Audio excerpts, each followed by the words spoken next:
With the massiveness of Avengers Endgame evident all around, it's the perfect time to look back at the slightly smaller movie that started it all and the Iron Man cast that never was. Sometimes you gotta run before you can walk. Long before there was a Marvel Cinematic Universe, various Hollywood studios developed an Iron Man movie, with Nicolas Cage as the first actor attached to the title character with a complex past back in 1996. That version never materialized, and Cage went on to another Marvel superhero years later, 2007's Ghost Rider. Let's ride. Tom Cruise took interest in the character a few years later and commissioned his own script, co-written by the great Stan Lee.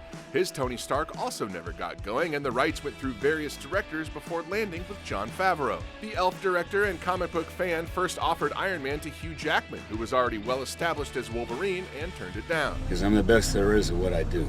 Favreau also considered Clive Owen and Sam Rockwell, eventually casting the latter as Justin Hammer in Iron Man 2, a role Al Pacino was considered for.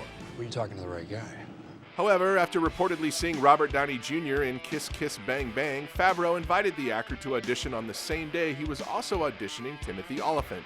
Favreau felt like Downey, because of his rocky personal history and how it played out in public, was ideal for the part and cast him as Stark, spawning a classic character and endless memes. Truth is,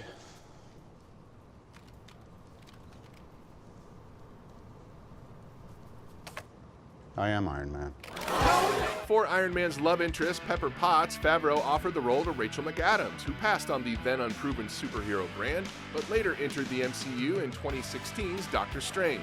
That cleared the way for Gwyneth Paltrow, who was excited about filming a short drive from her Los Angeles home. I actually don't think that you could tie your shoes without me. Casting Nick Fury was easy, as the character in the comics was already based on Samuel L. Jackson, and Favreau was so happy with his casting of Clark Gregg as Agent Phil Coulson that he wrote out the character to be much bigger. If you attempt to leave or play any games, I will tase you and watch Super Nanny while you drool into the carpet.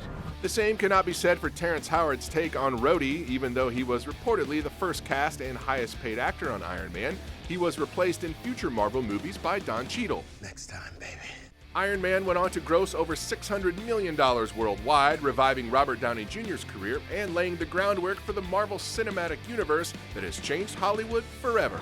It's an imperfect world, but it's the only one we've got.